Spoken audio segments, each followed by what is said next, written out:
countries, cultures, and that's why, like, I even didn't get the guy from NATO who got up there and said, well, we're going to, nothing tells you any more than they don't know what they're talking about is when they say, well, we demand that the Taliban put an all-inclusive government in. Is it the Taliban put an all-inclusive government in? Okay. Yeah, they're going to put a woman in charge. Yeah, okay. The only thing they're going to do is put a woman in there to clean the floors.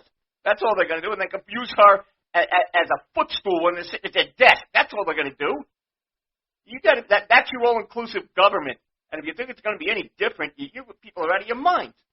And this is the other line when they said that they were shocked and surprised that the Taliban did not obey what they had said. I really don't get it. These people are living on another planet. They don't come from where you and I come from. Well, they're sophisticated people. They know better than we do. These are people who have lived in a bubble their whole lives. Hey, I know a woman who came out of college. She went into that Democratic tank for a while, worked for a lawyer, went to all the political stuff, got all caught up with all that, became a Democrat, got knocked over the head, fell for the ether, and went through all that indoctrination and all that, and high and mighty, better than everyone else. That was her thinking. And then all of a sudden, Robert Mueller got in front of the Senate subcommittee when he was talking about the Trump investigation and sounded like they had just pulled him out of the old folks' home after he was sitting in the sun for too long. And it was so incoherent, they couldn't understand a word he was saying. She just looked at it, and she just, said, God. That's when the ether wore off. And she became a total libertarian, really, but a Trump fan, a real Trump backer. She just figured it all out in one fell swoop, but I don't understand how they can't figure that out by watching that crap. They brought in Mueller, and he's supposed to be some kind of legal genius. This guy's something else. This guy he's like the lawyer's lawyer. Oh my God. Yeah. So they go to the old folks' home, and they sign him out for like 2 months, I guess. I don't know. Maybe they were looking for him. The old folks' home was probably looking for him because he was missing for so long. All that's missing is like the white robe that he should have been wearing when he was doing this. He wore a suit every day, but you never heard him say anything. You never heard Mueller say a word until he got up in front of the Senate subcommittee and babbled on incoherently, and almost like he had no idea what he was doing. And we all looked at each other and said, wow, we're out $24 million or whatever that probe cost us. We're out a lot of money. And it was a big nothing. Everything that they have is nothing. They think intellectually they have something. But we all know what intellectually does. Intellectual is just air. There's nothing there. They have no tangible reality. Tangible are things that are real, touchable, seeable. Things that happen in the real world. They don't have a tangible reality of what goes on in this world. Everyone in this administration, I complained about it before, is from the Obama administration. I look at this Anthony Blinken. He doesn't even have an H in his name. It's Anthony. They forgot the H. But anyway, he's one of the biggest morons on two legs. I mean, he's got to be the worst Secretary of State I've ever seen. And I mean, I've seen some bad ones. I don't even remember the ones under Obama, to be honest with you. I don't even know who the Attorney General is now. I mean, we had the black moron under Obama. Oh God, what the hell was his name? Fast and Furious guy. Oh boy, I don't remember. Another moron. But an idiot savant or idiot's idiot. Really, this guy Blinken is, because there's nothing that's going on up there. You can look in his eyes. You can see it's vacant back there. And then you've got the other guy, the general. Mark Miley. He's no H. Norman Schwarzkopf, I'll tell you that. Not even close. He's not even he's not fit to be the gum underneath H. Norman Schwarzkopf's shoes. I don't know if this guy has ever seen any combat. I don't know if he's ever tried to see any combat. So if you got a general up there who really hasn't seen combat, how can people follow him into battle? That's the problem. A lot of these people haven't seen combat. They haven't done anything. You know, it's just these generals are not real generals. They're not fighting generals. They're not generals like you know, you think of generals, you think of George Patton, you think of Dwight Eisenhower, you think of H. Norman Schwarzkopf, you think of those guys. But, you know, this guy, Mark Miley, he's not even C. Everett Koop. He's not even fit to be a surgeon general, for Christ's sakes.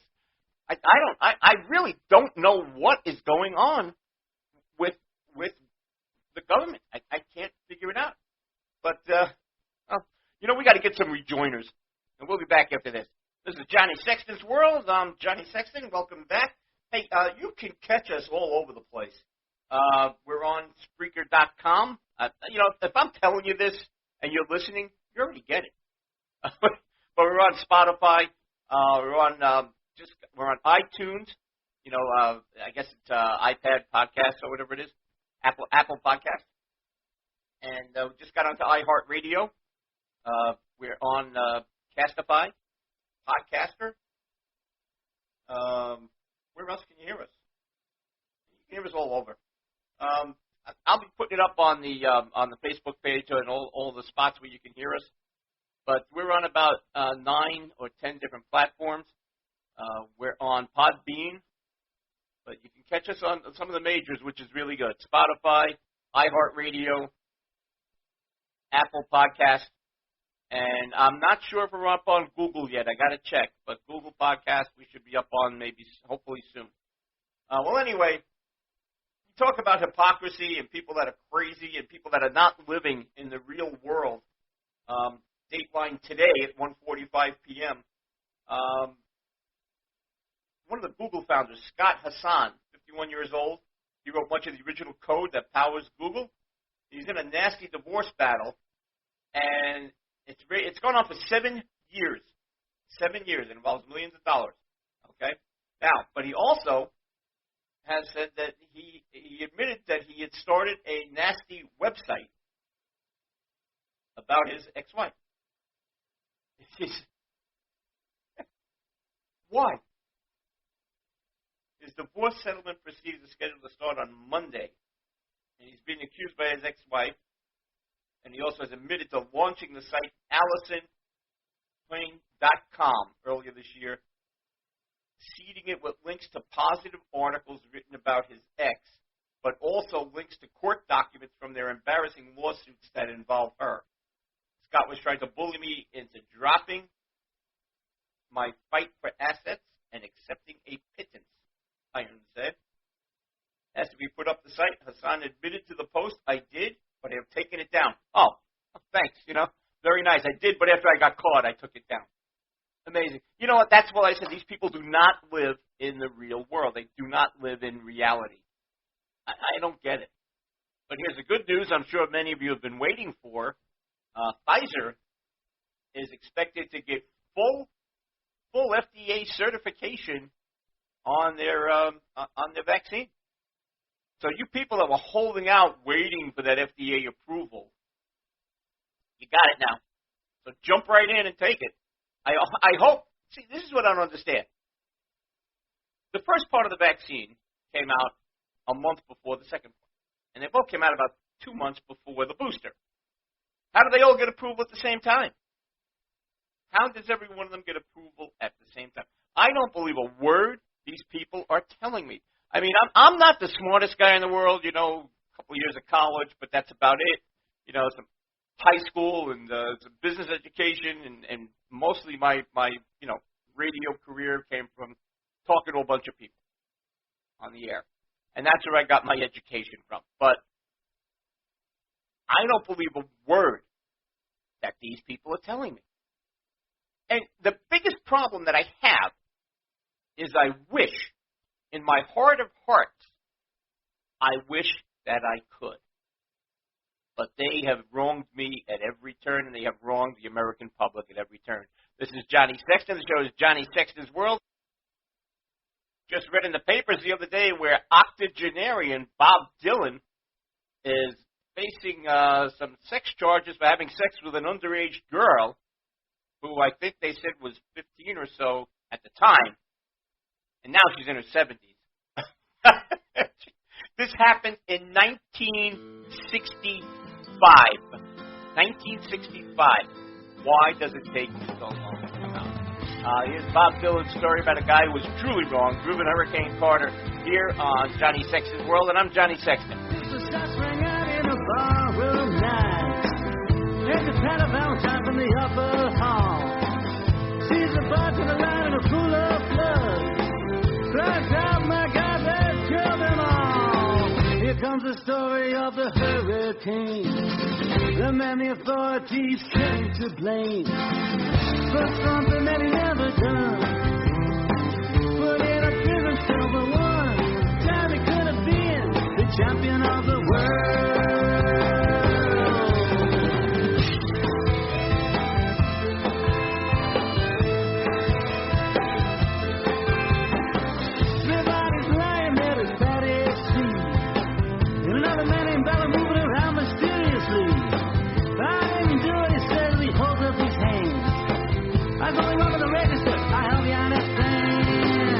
I'm leaving, he says, and he stops.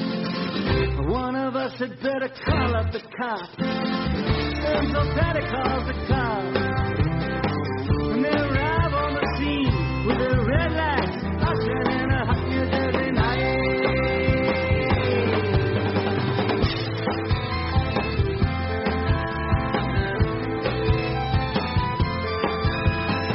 Meanwhile, far away in another part of town, number one contender for the middleweight crown. Had no idea what kind of shit was about to go down when the cops pull him over to the side of the road. Just like the time before and time before that. In Patterson, that's just the way things go. If you're black, you might as well not show up on the street unless you want to drive ahead.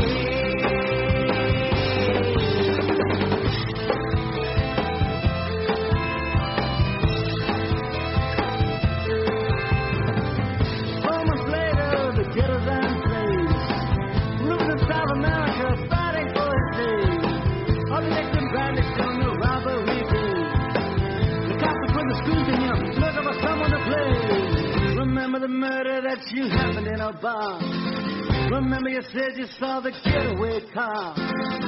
How'd you like to play ball along? Think it might have been that fighter running that night. Don't forget that you were white.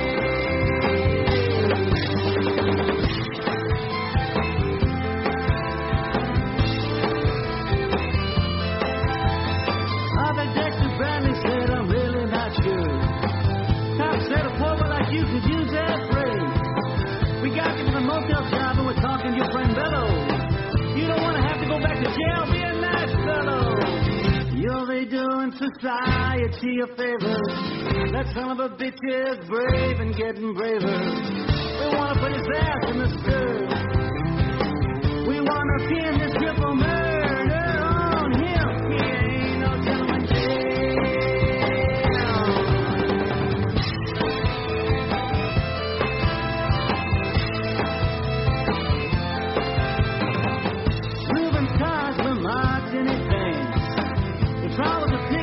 He never stood a chance. The judge made Reuben's witnesses drunkards from the slums.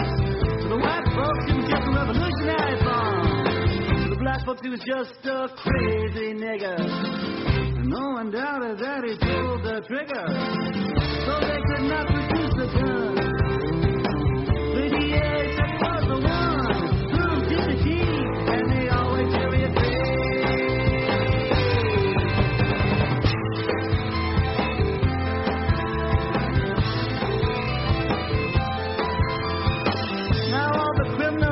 coats and their ties, are free to drink martinis and watch the sunrise, while Reuben sits like Buddha in a 10-foot cell.